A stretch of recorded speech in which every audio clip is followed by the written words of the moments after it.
حج operation کا آغاز آج رات اسلام آباد انٹرنیشنل ایئرپورٹ سے ہو رہا ہے۔ ایئرپورٹ مینیجر آفتاب گیلانی کے مطابق پہلی حج پرواز آج رات اسلام آباد سے مدینہ روانہ ہوگی اور اس موقع پر ایک خصوصی تقریب بھی منعقد کی جائے گی۔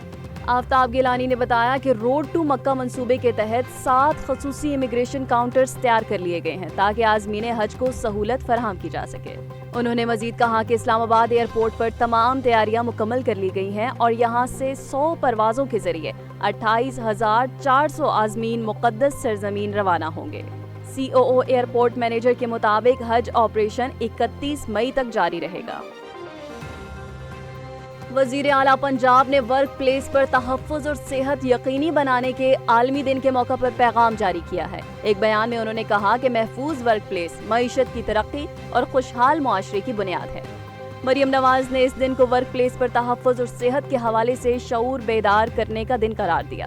وزیر اعلیٰ پنجاب نے مزید کہا کہ پنجاب میں ورکرز کی فلاح و بہبود، حفاظت اور صحت کے لیے ٹھوس اقدامات کیے جا رہے ہیں اور ورکرز کی عزت، صحت، تحفظ اور سہولتیں فراہم کرنے کے لیے تمام ضروری اقدامات کیے جا رہے ہیں۔ بجلی صارفین کے لیے اچھی خبر سامنے آئی ہے کہ ماہانہ اور ساماہی ایڈجسٹمنٹ کے تحت بجلی کی قیمت میں مزید کمی کا امکان ہے۔ مالی سال 2024-25 کی تیسری ساماہی ایڈجسٹمنٹ کی درخواست دائر کر دی گئی ہے۔ رپورٹس کے مطابق مارچ کی ماہانہ ایڈجسٹمنٹ کے تحت فی یونٹ بجلی 3 پیسے سستی ہونے کا امکان ہے، جبکہ ساماہی ایڈجسٹمنٹ کے تحت 1 روپے فی یونٹ سے زائد کمی کی توقع ہے۔ اس کے علاوہ ساماہی ایڈجسٹمنٹ کی مد میں مجموعی طور پر 51.49 کروڑ کا ریلیف ملنے کا امکان ہے۔ درخواست میں کہا گیا ہے کہ کیپیسٹی چارجز کی مد میں 47.12 کروڑ 40 لاکھ روپے کی کمی کی درخواست کی گئی ہے۔ نیپرا کل اس درخواست پر سماعت کرے گا۔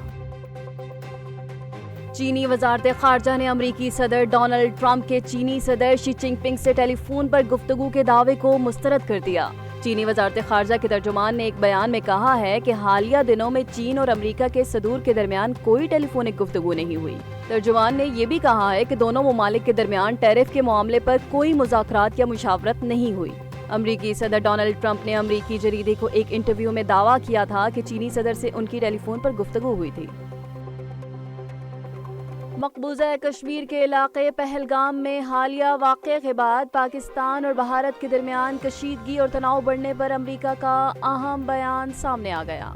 امریکی محکمہ خارجہ نے کہا ہے کہ واشنگٹن دونوں ممالک کے ساتھ رابطے میں ہے اور ذمہ دارانہ حل تلاش کرنے کے لیے زور دے رہا ہے۔ محکمہ خارجہ کے ترجمان نے غیر ملکی خبر رساں ادارے کو بتایا ہے کہ امریکہ بدلتی ہوئی صورتحال پر گہری نظر رکھے ہوئے ہے اور متعدد سطحوں پر دونوں حکومتوں سے رابطے میں ہے۔ ترجمان نے کہا کہ امریکہ بھارت کے ساتھ کھڑا ہے اور پہلگام واقعے کی سختی سے مذمت کرتا ہے۔ امریکہ نے عوامی طور پر بھارت کی حمایت کی ہے لیکن پاکستان پر تنقید نہیں کی، جبکہ سعودی عرب اور ایران نے ثالثی کی پیشکش کی ہے۔ امریکی صدر ڈونلڈ ٹرمپ نے بھی امید ظاہر کی ہے کہ بھارت اور پاکستان اپنے مسائل کا حل نکال لیں گے۔ وفاقی وزیر خزانہ سینیٹر محمد اورنگزیب نے کہا ہے کہ پاکستان کی توجہ اب طویل مدتی اقتصادی تبدیلی پر مرکوز ہے۔ وزیر خزانہ اور سفیر پاکستان رضوان سعید شیخ نے ہارورڈ پاکستان کانفرنس میں شرکت کی۔ اعلیٰ سطح کی اس کانفرنس سے خطاب کرتے ہوئے سینیٹر محمد اورنگزیب نے پاکستان کی معاشی کامیابیوں کو اجاگر کیا۔ انہوں نے کہا کہ افراط زر میں کمی، زر مبادلہ ذخائر میں اضافہ، کرنسی کا استحکام اور مالی سرپلس پاکستان کی بڑی کامیابیاں ہیں۔ سفیر پاکستان رضوان سعید شیخ نے کہا کہ پاکستان اپنے حجم، آبادی اور تصویراتی اہمیت کے سبب دنیا میں ایک اہم مقام رکھتا ہے اور اسے کسی طور پر نظر انداز نہیں کیا جا سکتا۔ انہوں نے مزید کہا کہ مشترکہ چیلنجز سے نمٹنے کے لیے سفارتکاری کو موقع دیا جانا چاہیے اور پاکستان کی بھرپور توجہ اقتصادی ترقی اور خوشحالی کے فروغ پر مرکوز ہے۔